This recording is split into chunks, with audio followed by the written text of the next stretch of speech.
Hey guys, I'm Paco the Realtor. 16 years of experience, helped over 200 families buy and sell the American dream.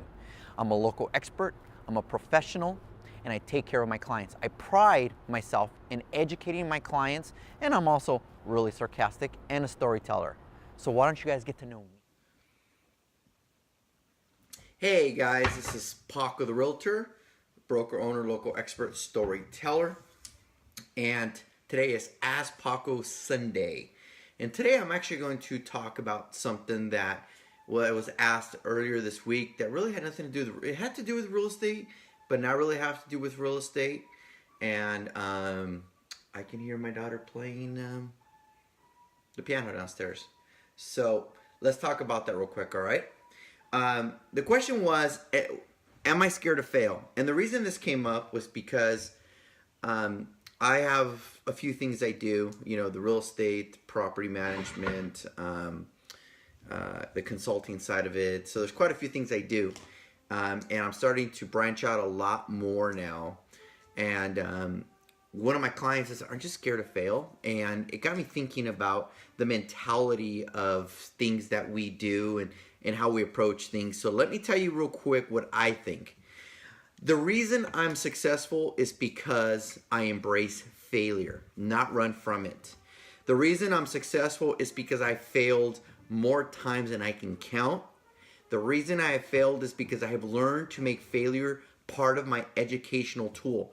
In other words, if I'm not failing, I'm not growing anymore. That means I'm not trying nothing new anymore. That means I'm stagnant. And that's unacceptable to me. It's unacceptable as a human. It's unacceptable as in business. But failure is how you gauge how you're doing, not something to be avoided or ignored. So what she was asking me, and I understood what she was saying, was, aren't you scared to fail, start a new venture and fail? And we're specifically talking about a flip, a property I was flipping.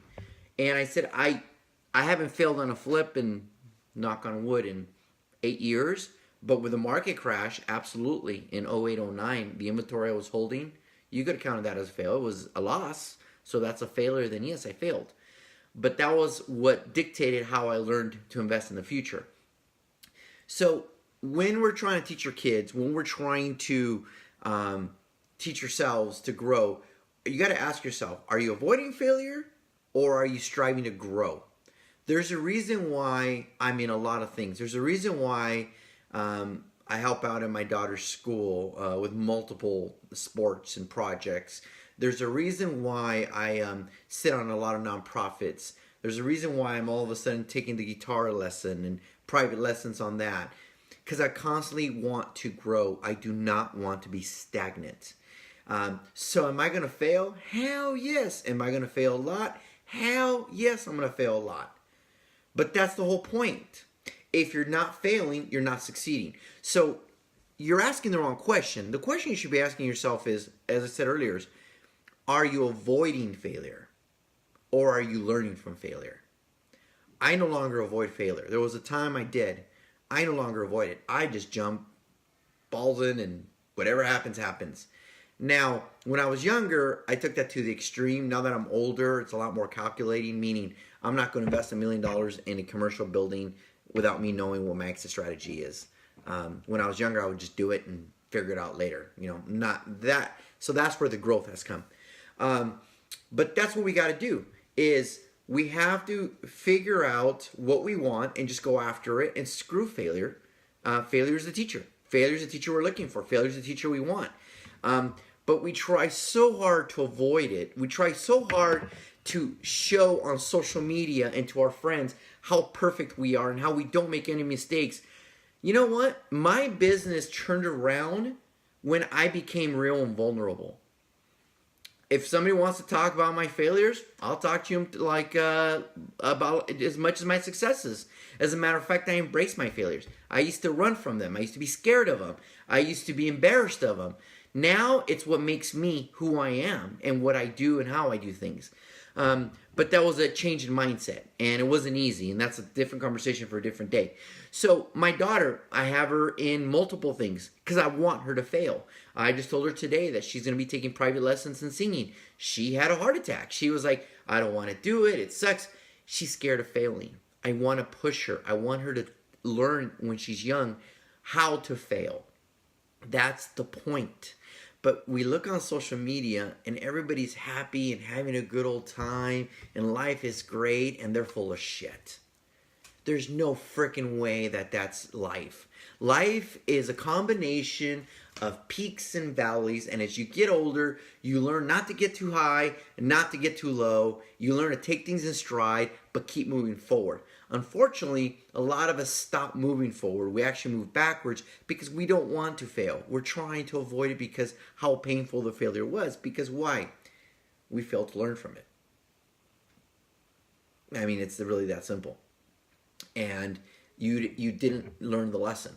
You did it. You ran from it, you hid from it, and guilty as charged. That was me. So if you ever want to buy me a cup of coffee or a beer and talk about my failures from 08, 09, 010, 11, I'll be more than happy to tell you how I stuck my head in the sand and just hoped it went away, had no true plan, just kind of went with it. That wasn't a plan, that was hope. And I learned to overcome.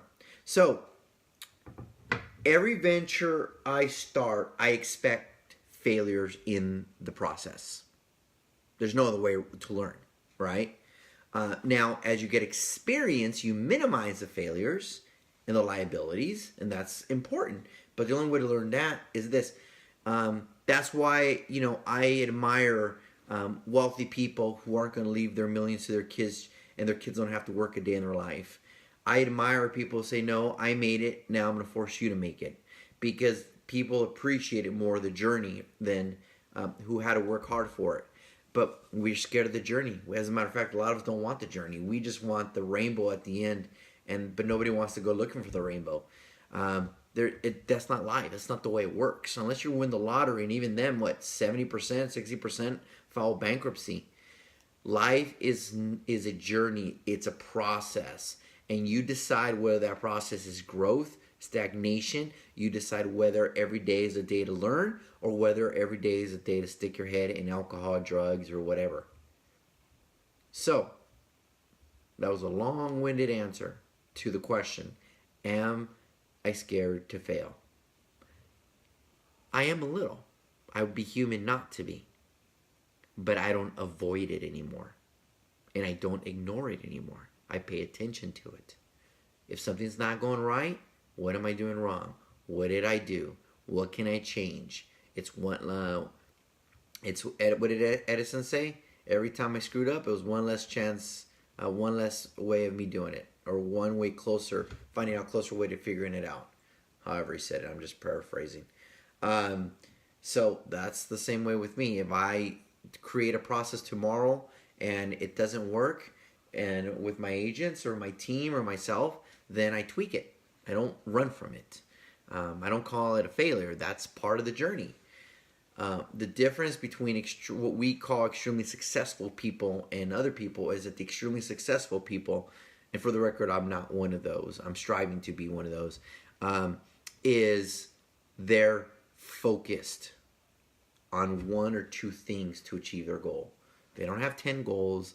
They have one or two, and they put all their effort into it, and it's that simple. So there's a book, God, I can't remember the name of it. He talks about his WIG, the Wildly Important Goals, and I created 2 weeks for my business, and I created 2 weeks for my personal life. For my business, it's growth, but those are my goals of how I want to do it. For my personal, I'll share with you. Twice a month, I want to hop in my car with my daughter and go and figure out and go try something new I've never done before. Period. Just go see life. And we live in Southern California, so we got a zillion things we can go visit. Places to visit, places to eat, you name it, it's all out there. All right, guys? So today was more of my theory or my outlook on failure in life, I guess, as opposed to technically real estate, even though it was real estate related. So, in conclusion, failure is something you want to embrace. You don't want to hide from it. Don't be one of these people that go on social media and say life is perfect because they're full of shit. It's not the way life works. There's nobody in this world who doesn't have personal highs and personal lows. How you react to them and what you learn from them dictates how you grow with them. All right, guys? Embrace them, love them, hug them, kiss them. Don't run from them. All right, guys. As always, this is Paco the Realtor, broker owner of Arch Real Estate, local expert, storyteller. Somebody had asked me about, they're starting to see a lot of these pictures in both my offices. And one of the things I said is, I'm a storyteller. Everybody up there has a story of failure, a story of success, a story of fear, you name it. And so I went back and printed out pictures of a ton of my clients and places and things and put them all over, and every single one has a story to tell. All right, guys, enjoy the Sunday night. Time for me to go back to the Dodger game. Hey guys, thanks for watching my video. Hope you love the content. Subscribe below or follow me on social media. Just type Paco the Realtor.